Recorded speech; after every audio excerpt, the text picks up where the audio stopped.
Torcedor do Palmeiras, muito bom dia. Vamos para mais um vídeo aqui no canal. Renato Ruel aí analisando esse lance do pênalti do Estevão, que o jogador do Corinthians invadiu a área. Vamos dar uma olhada aqui na análise. Para um corte também do Linha de Passe, pessoal aí falando deste assunto. Deixe sua opinião aqui nos comentários. Deixa aí o que você acha. O jogador do Corinthians invadiu a área ou não? Deixa aqui nos comentários. Deixa o like, mas agora bora pro vídeo, galera. Dá uma limpada no sofá, tá, professor? Não é questão de limpar, é o curvinho e o contato.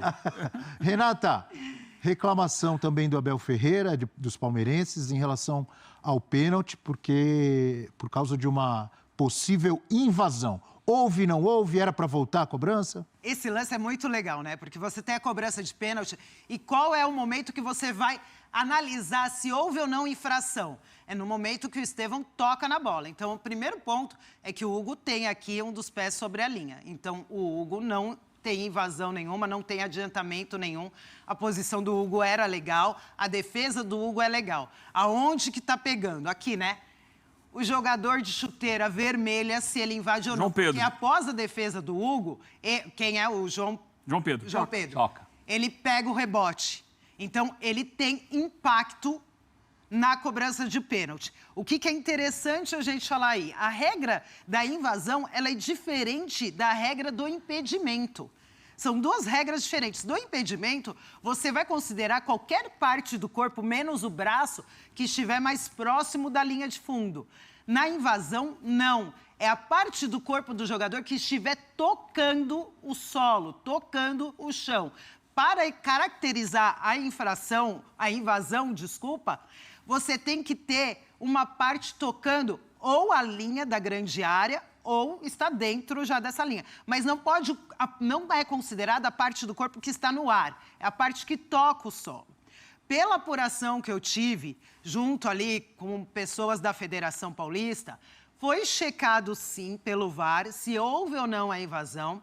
A imagem do VAR mostrou para eles que um pé, que é o pé esquerdo, estava fora, não tocava a linha da grande área. E o outro pé, ele está no alto. Esse pé no alto não é considerado, é a parte que está tocando o solo. Se a parte que toca o solo está fora, não toca a linha da grande área, e lembrando, meia-lua não faz parte da linha da grande área. A meia-lua é somente para você ter a noção dos 9,15 metros, tá? Mas assim, invadiu, aonde você está considerando? Os 9,15 metros. A invasão é a partir dos 9,15 metros. Tocou a linha da grande área, tocou a meia-lua ali, você está com o pé ali, é invasão. O jogador, ele pegou o rebote, teve impacto direto, é para voltar a cobrança. E isso o VAR deve checar, não é só o campo. Mas pela apuração que eu tive, o pé do jogador esquerdo estava fora, não toca a linha. O VAR checou e considerou que não teve invasão. Por isso, não recomendou Essa é a chave, volta do pênalti. E o pé direito dele está no ar ainda. No momento do toque do Estevão. Porque não é a impressão, como você falou, não é o impedimento. O pé que está no ar já está dentro da área. Ele ainda está no ar. Ele precisaria ter tocado o chão para ser considerado invasão. Isso, não é a projeção do corpo, é a parte que está tocando o solo, que normalmente é os pés, né? O jogador não vai estar normalmente sentado, ajoelhado, deitado. Então a gente considera o pé. Mas eu acho que é um lance que poderia muito a transparência da Federação Paulista, né, vir e mostrar, olha, foi checado, esse é o nosso áudio do VAR, essa é a imagem que a gente Renata, tem. para considerar um pé no ar, tem que ser muito em cima do frame da hora da batida, porque ninguém fica assim, é o ponto, né? É aquele frame, Renato, uma coisa muito específica. Mas eu Sugestão. Peguei... Fala, Abel, vai. Desculpe. Suja, como diria Renato Aragão. Suja. Sugestão. Por que não aplicam, não pensam, de repente, em aplicar esse mesmo pensamento para a regra do impedimento? Vai ser mais a favor de gol, vai anular menos gol. Se você concorda? Você só vai considerar impedimento se a parte que está tocando. A parte que está tocando, e não quando o braço está à frente, quando a cabeça está, quando o cara é narigudo e o nariz está à frente, sei lá o quê. Ou quando a unha não foi cortada, né? Quando a chuteira... Quando está tocando. Vai ser mais a favor de gols e vão anular menos gols. E o lance mais legal do futebol é o gol. Desculpa, Renato. Aí o Abel Ferreira. Bom, várias coisas para a gente comentar, mas ele vai para a questão da arbitragem, para falar que aconteceram coisas ali, vocês todos viram e tal, e fala do pênalti do Estevão da invasão, né? Teve ou não teve essa invasão? A gente já pegou aqui alguns frames, olha lá, esse é o frame que a gente tem, né? O pé direito está dentro da área no momento do toque, ou ele está pisando na área, não? Porque se ele está sobre a área, ele pode estar. Se ele está pisando já dentro da área... A minha impressão é que não está pisando. Tem um jogador do Palmeiras aqui que está pisando, hein? Assim, você tem 4 dúvidas. Se você acha que é ser ultra minucioso, o que ele reclama do lado esquerdo, o jogador do Palmeiras aqui embaixo, um outro na meia-lua, que não pode, e um jogador do Corinthians ao lado do jogador aqui embaixo, que parece estar com o pé em cima da linha, que também não pode. Pois é. Se você for ser ultra minucioso. Houve tá? uma mudança na regra recente, que antigamente toda expulsão, toda invasão era punível, e depois dessa mudança, assim, a invasão tem que, de fato, ter um impacto. Então, se o jogador que pega o rebote invadiu, Foi o que aconteceu. Isso tem um impacto. Foi o que aconteceu. Porque os três para cá não tem impacto. Ele que tira a bola. Sai lá. Isso. Do lado esquerdo. Esse do lado direito, está né? à E só para frente, frisar, toca antes na que bola. falem, o Hugo tá com o pé na linha. Exatamente. Adiantou, Não, mas o o Hugo pé tá está na linha. perfeito. Então, o pé na linha está tudo certo.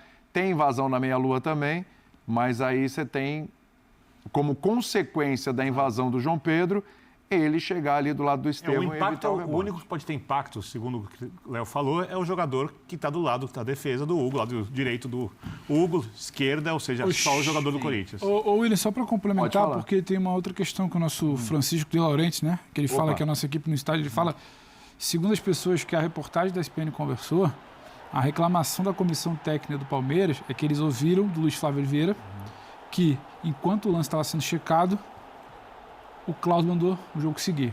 Ou seja, então teria ocorrido também um erro de protocolo, né? Porque só pode seguir depois que o VAR Terminar a revisão. resolve exatamente. e o árbitro de campo decide com base Porque se segue, aí não... aí tem acabou também o esse VAR. complemento de reclamação, segundo a informação do pessoal que está lá da ESPN, tem esse complemento de informação. O árbitro tem o direito de deixar o lance seguir, mas ele precisa ter muita certeza. Como eu não sei o que o árbitro viu, eu acho que, pegando o padrão do futebol brasileiro, que é o mais importante, que é um VAR ultra intervencionista, além da conta, eu acho que é sempre bom esperar o VAR dar opinião para ver se precisa ser checado de novo, se aprova ou não o lance, ao invés de você ter toda a certeza e deixar o jogo seguir. Quem manda no jogo é o árbitro, não é o VAR. Tá? Mas aqui no Brasil não funciona assim. Que esse tipo de lance de invasão, cara, é muito difícil para o árbitro. Pelo seguinte, Muito. você tem que estar de olho na linha e esquecer o resto. isso. A batida do pênalti. Isso. E que tá com a visão periférica. Alguém aqui olharia para a linha de invasão Traseira, né? Só e periférica. largaria o pênalti. Quase impossível. Você fica vendo se o jogador bate, se ele não escorrega, se na hora de bater ele não toca 2 vezes na bola, que tem jogador que escorrega, bate com um pé e com o outro. Aí ele fica olhando para a linha, ele não vê isso. Então você olha para a batida e para o goleiro. Aqui você pode perder. Pô, legal, o VAR tá lá, ó. Regra, tem que seguir, vale para Sendo todo mundo. que o Bandeira está vendo a linha do goleiro. Exato. Bandeira, o outro pode até ficar, se quiser, Sim. na invasão. Assim, eu acho que procede. Sim, ele está à frente e é o jogador que chuta a bola, o Tchoca, 47. Pum. Então, isso eu não vejo uma loucura na reclamação. Também não vejo. Mas esse lance não explica o jogo do Palmeiras. Coisas bem diferentes. Senão parece que foi um jogo de final de Copa do Mundo e só um pé à frente da linha que estragou tudo. O que estragou foi que o Palmeiras realmente não tinha um atacante. E não é o fato de ser se a gente chamar de centroavante ou não, você pode ter um atacante que ocupe a área. Né? Você olha a movimentação, você vê que os atacantes ficaram fora da área. Sabe que é bom Você você não tem falar isso com uma ilustração aqui? no Pode pezinho. continuar falando, Calçado, mas só uma ilustração, porque a gente tem o excesso de cruzamentos ali do Palmeiras, mas pode continuar falando enquanto a gente vai ilustrar. Então, talvez até te ajude são aí coisas diferentes. Procede a reclamação, mas não explica o jogo do Palmeiras. Tá? O jogo, se o Palmeiras tinha a oportunidade de jogar em casa com um jogador a mais, de vencer o Corinthians, que tinha problemas para marcar, o Estevão, que é espetacular, tanto que gerou um pênalti, na velocidade do Maurício, do Facundo. Então o Palmeiras tinha sim condições. Aí o jogo do Veiga é o mesmo de outros tempos? Não. O jogo do Rios foi abaixo, perdeu a bola que não poderia. Ele era o primeiro volante e praticamente o único volante da equipe, pois tinham 3 zagueiros. E ele perde a bola para o centroavante, que é o Memphis, o atacante, numa bobagem. O Corinthians se aproveita muito bem. Então o Palmeiras tem lá seus defeitos e que não podem sumir apenas na análise da invasão. Sim, sim. Coisas diferentes. E o que a gente está vendo aí, esse excesso de cruzamentos, mas foi no segundo tempo. Não, desde o primeiro tempo. Olha quantos jogadores tem na área. Exatamente. Que chega em cima daquilo que você estava falando. Que não chega, o Maurício não chegou, o Veiga não chegou, e aí, não tem o centroavante referência, enfim. Fala, Bertozzi. Não sei, ele não falou sobre isso, se foi um recado deliberado. Mas o Benedetti entrar para ser o centroavante diz algo sobre a formação do elenco do Palmeiras, sobre o equilíbrio do Palmeiras. Tudo que o Abel faz, a gente já tem algum tempo aí de estrada para analisar. Tudo que o Abel faz, passa recado. E não é que passar recado é algo negativo. Ele está passando recado, ele está querendo virar e falar também, você viu o que aconteceu no derby? Eu tive que colocar um cara assim. Você viu o que está todo mundo falando? E eu estou com calçado porque ele se bate muito na tecla, o Abel bate muito na tecla da questão da arbitragem, depois bate muito na tecla da superioridade e de como ele sufoca o Corinthians no primeiro tempo. E depois ele fala, o adversário inclusive teve que mexer porque a gente estava passando por cima, ou falar algo semelhante. E não entra no que tem que entrar. E aí tem um debate dele com o repórter, que não estava em Campinas, então queria colocar, e aí no final o repórter diz que não queria estar ali só para indagar, não está ali para fazer afirmação ou análise. Aí no final o repórter deixa escapar uma análise, o Abel aproveita para virar e falar a sua opinião. E aí já dá uma resposta de 2 palavras, então não entra no assunto. Então, o que lhe é desconfortável, que o Calçade fala, por onde passa o resultado do jogo, ele não entrou. Exato. E a gente conhece o Abel, conhece o Abel para entender que é deliberado não entrar na Calçada. Eu só concordo com ele que vendo as partidas do Palmeiras que eu assisti nesse ano, essa para mim foi a melhor. E a gente fala que o primeiro tempo foi bom. Só que não foi só isso. Eu acho que ele tem um caminho ali bem melhor interessante. pelo nível do adversário? Pelo nível do adversário, pelo domínio de jogo. É que faltou a última etapa essencial, que é ter mais jogadores na área para aproveitar isso, ou um pouco de sorte. Que explica a bola na trave. Bola na trave são 2 coisas que levam a bola a bater na trave. Uma, limite entre a sorte e o azar. Outra, a finalização não foi totalmente precisa. Ela foi quase precisa. E aí é do jogo. Futebol é um jogo. Todo jogo tem sorte e azar. Alguns jogos sorte pesa mais, no outro tipo de jogo a sorte pesa menos, o azar também. É isso que explica, né? Agora, o Palmeiras criou o suficiente para vencer. Se tivesse alguém na área, ou mais jogadores entrando na área nesses cruzamentos, a chance de ter feito o gol seria bem maior. E se, de repente, voltasse a cobrança de pênalti na invasão, no segundo pênalti, talvez o Palmeiras vencesse. Nada disso muda o que foi a atuação do time. E sempre bom lembrar, o que faltou 6 de fevereiro, né? Não tem um mês que se apresentou. Então, o que faltou é ok. O que não dá é para virar em novembro e virar e falar, aquele linha de passe lá de 6 de fevereiro, a gente passou o ano inteiro falando que falta isso. Agora, hoje está faltando, falta reposição, falta ir ao mercado e conseguir achar esse 9 que não é fácil, e está faltando porque é nesse trabalho. Só para também, porque o pessoal quer pegar e, sabe, fogo no Abel. Calma. Ele começou elogiando. Sim, o comportamento do time. Ele poderia reclamar, ele não reclamou. Aí as reclamações foram direcionadas para a arbitragem, não para a equipe. Mas aí quem está ali para entrevistar está vendo que faltou atacante. E ele não deixa tocar nesse problema. Ele não deixa essa opinião. Tá? Ele já meio que saiu desse assunto no jogo contra o Guarani. Vocês falam de novo do 9 e tal, etc. Eu não vejo nenhum problema numa coletiva, assim, quem está participando colocar uma opinião. Ele pode falar discordo. Ou não concordo por isso, por isso, por isso. Entendeu? Uma coisa é uma pergunta.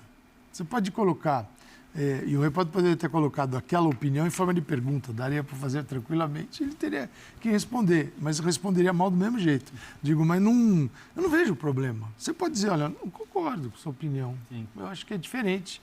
Aí, se ele ouviu uma grande bobagem, ele pode dar uma grande explicação. Para uma grande bobagem, uma ótima explicação, você desconcerta a pessoa. Você não com gentileza. Com gentileza, não vejo problema. Claro. Assim, ele dá entrevistas tão boas quando ele quer. Né? Tem horas que ele está emburrado e é só safanão. Eu prefiro as boas. Nas boas, que são muitas, tem muito conteúdo de futebol legal. Sim. E nessas daqui tem... vazio danado. Parece que ele já está de saco cheio em janeiro, início de fevereiro, entendeu? Ô Bertozzi, considerando que jogo no dia 6 de fevereiro, considerando o que a gente está vendo do Palmeiras e considerando, você já citou, questão de elenco, né, de peças que o Palmeiras tem à disposição. o quanto o Palmeiras está longe do... Claro, não está perto do ideal, mas o quanto ele está longe do ideal, o quanto esse time ainda pode render, ou realmente, se não vierem reforços, limitações muito sérias ali vão ficar cada vez mais graves. Eu acho que ele pode jogar melhor com as peças que ele tem, mas entendo também... Mas está muito distante ainda? Tá.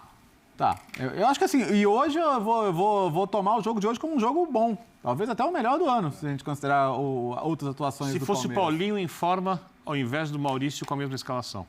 Opa! Já ajuda, né? E olha que o Maurício tem feito um belo começo de temporada. O Paulinho é muito bom, é por Mas isso. pela pergunta e pela resposta que ele não quer dar, a ideia foi essa. O Paulinho para essa ideia, de fato. Mas eu acho que tem aqui duas questões para a gente pensar. O Palmeiras tem no meio do ano um objetivo importante para ele, que é o Mundial, tá? No segundo semestre, o Palmeiras não vai ter o Estevão. Isso. Então, assim, você tem duas questões para resolver. Facundo ou Paulinho na direita e você vai precisar do centroavante. É esse o meu ponto. E quem vier para a direita, talvez Facundo ou Paulinho, a gente não afirma que vai ter capacidade de decisão do Estevão. E da margem de evolução que ele teria no segundo semestre. Na verdade, o ideal do Paulinho é ele ser um segundo atacante. Exato. E aí Ou você ele não é do vai nem outro lado, jogar vai com 3 segundo avançados, que não é nem exatamente pela direita aberto, né? Você tira um pouco do que ele pode oferecer de melhor. Mas não vamos adiantar as coisas, né? Não, mas se você pensar no Atlético, os melhores momentos foram do Perto Paulinho do Hulk. como dupla de ataque. Claro, sem dúvida. Não muito aberto do lado esquerdo, por exemplo, como jogou em alguns momentos. Porque a gente criticou quando o Filipão foi contratado, que distanciou eles, né? Foi, nos primeiros Caiu jogos. muito de rendimento, né? Sim. A gente ainda tem mais um pouquinho de arbitragem, porque faltou falar de 2 lances aqui. A gente vai falar da história do Yuri Alberto, mas tem o lance do André Ramalho, da bola na mão ali. O chute que é do Piquerez, né? Se eu não me engano, de fora da... É do Piquerez. E aí, esse lance do André Ramalho, que aí ficou aquela coisa, pênalti, não pênalti e tal.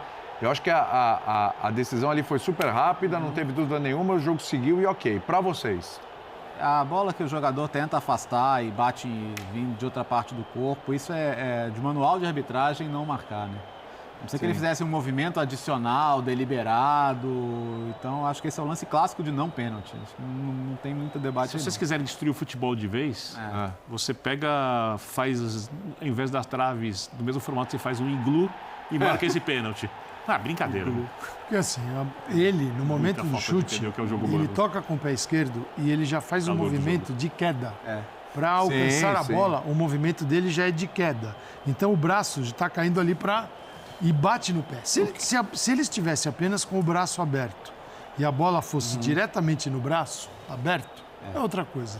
Mas como ela bate antes, não, tem que fazer, é um acidente. E o movimento dele é de tacar a bola com a perna. Exatamente. Assim. Sim, esse é um lance assim, clássico de não marcação. E me parece que não teve nem debate por parte do palmeirense, da comissão ou da coletiva da Abel. Na calor do jogo você pede, os jogadores, faz parte. Natural, bateu no braço, você pede, você grita, porque vamos ver o que dá. Hoje em dia a bola bate na barriga e os caras já estão... Perfeito. Estão reclamando. Ganhar na base do barulho, do grito, né?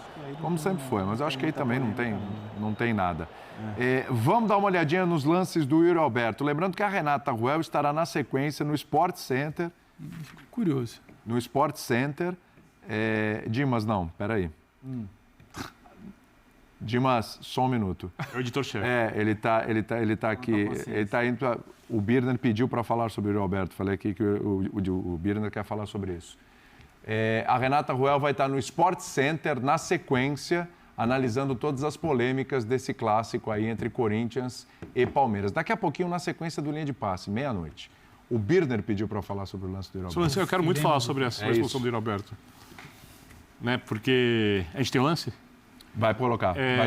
O lance a gente já comentou aqui, do chute na bandeirinha, é padrão. E por mais que eu ache que não deveria ser, então eu tiraria a bandeirinha para evitar qualquer tipo de polêmica, para os dois poderem chutar a bandeirinha, quem quiser fazer gol chutar a bandeirinha, eu acho que tem que dar o amarelo. Porque todas as vezes que eu vi alguém chutar a bandeirinha, há algum tempo, esse jogador tomou o cartão amarelo. Sim. Então, padrão. O segundo lance, apesar do Yuri Alberto claramente cavar e de ser, digamos assim, ruim na parte teatral, eu não concordo com a expulsão. Porque, no final das contas, sim, eu acho que esse lance deveria ser cartão amarelo. E provavelmente se isso acontecesse na Inglaterra, seria cartão amarelo, inclusive com uma vaia enorme da arquibancada. Acho que até se o cara do próprio time, da torcida, que está em campo, apoiando seu time, fizesse isso, eles vaiariam por uma questão cultural. Sim. Aqui no futebol brasileiro tem 50 mil cavadas que não tem contato o ano inteiro e é muito raro mostrar um amarelo. Vou dar um exemplo. Um jogador que eu adoro, acho excelente em futebol e sempre elogio, Daverson. Você imagina se cada vez que o Daverson fizesse uma simulação, ele tomasse um amarelo? Muitas vezes ele não toma amarelo. Então, como eu gosto de padrão, porque eu acho que dentro do jogo é uma atividade lúdica, onde as coisas que vão mudando de acordo com o tempo, eu quero que as coisas sejam iguais para todos os times. Então, apesar de eu achar que esse lance tem que ser amarelo, que no futebol fora é amarelo, no Brasil não. Então eu discordo da expulsão do Yuri Alberto. Você acha que você acredita que o Klaus aplicou a regra correta ou ele inventou? Não, ele aplicou a regra correta. Então agora o padrão tem que ser todo mundo não aplicar a regra. Se ninguém aplica, sim. Mas assim, esse é um lance tão assintoso, simples de entender. Tão canastrão, cara, que não tem nem contato. Pra mim o cartão cara. é esse. Não é que teve disputa e você tá debatendo entendeu? carga. A gente até, por acaso, debatia na redação. Eu vi Bini virando e falou, quero falar lá. Eu, no primeiro momento, fiquei em dúvida e eu tentei ver a imagem mais próxima. Porque se resvala, ele cai, se debate a carga, se foi. O Yuri pode não ter, a gente não consegue entender a intenção do Yuri, a gente não tá na cabeça dele. O árbitro pode ter. Agora, é uma coisa ali que eu acho que ele já até levanta meio que opa, constrangido ali. Só explicar por que eu penso isso. É isso aí, torcedor do Verdão. Muito obrigado a você que nos acompanhou aí até o final. Deixa seu like. Você que chegou aí até o final do vídeo, que não é inscrito, se inscreva. Mais uma vez, deixa aí sua opinião. Esse foi o F360, mais uma vez aqui. Deixar os créditos a ESPN Brasil, F360, o linha de passe. Comenta aqui abaixo o que você achou aí. Os comentários, pessoal analisando aí esse lance polêmico do pênalti. Para mim, eu acho que invadiu sim. Deixa aqui nos comentários, invadiu ou não. O jogador do Corinthians invadiu a área de pênalti e atrapalhou aí o Palmeiras. Palmeiras foi prejudicado neste lance do pênalti. Deixa aqui nos comentários a sua opinião. O Palmeiras que vê aí a invasão, né, de área em pênalti que foi perdido pelo Estevão. E o Palmeiras vai protocolar reclamação na FPF, Federação Paulista aí de Futebol. O Palmeiras irá protocolar uma reclamação na Federação Paulista de Futebol contra a arbitragem liderada por Rafael Klaus no derby desta quinta-feira. O Verdão entende que houve invasão na área de João Pedro do Corinthians no lance do pênalti perdido por Estevão nos acréscimos do clássico. Aos 47 minutos do segundo tempo, o atacante do Verdão cobrou um pênalti, mas Hugo Souza defendeu. No rebote, o zagueiro corintiano chegou rápido para afastar a bola antes que o palmeirense tivesse a oportunidade de finalizar aí o rebote. Na entrevista coletiva, Abel Ferreira mostrou muita irritação com a não marcação da infração que voltaria à cobrança, que é a fala do Abel Ferreira ontem na coletiva pós-jogo. As imagens são claras para quem tem a obrigação e dever de olhar para as câmeras. Esta não é minha função. Se viram a mesma televisão que eu, se calhar era outra que eu não vi aí. O Abel Ferreira reclamou aí desse lance do pênalti. A diretoria alviverde fará a reclamação formal e espera uma resposta da FPF. O clube se vê prejudicado com o lance. Com a falha de Estevão, o Palmeiras empatou em 1-1 e foi aos 12 pontos. O time é o segundo colocado do grupo D do Paulistão. O líder é o São Bernardo com 16 pontos. É isso aí, torcedor do Palmeiras. Muito obrigado. Tamo junto. Um forte abraço e até o próximo vídeo, galera.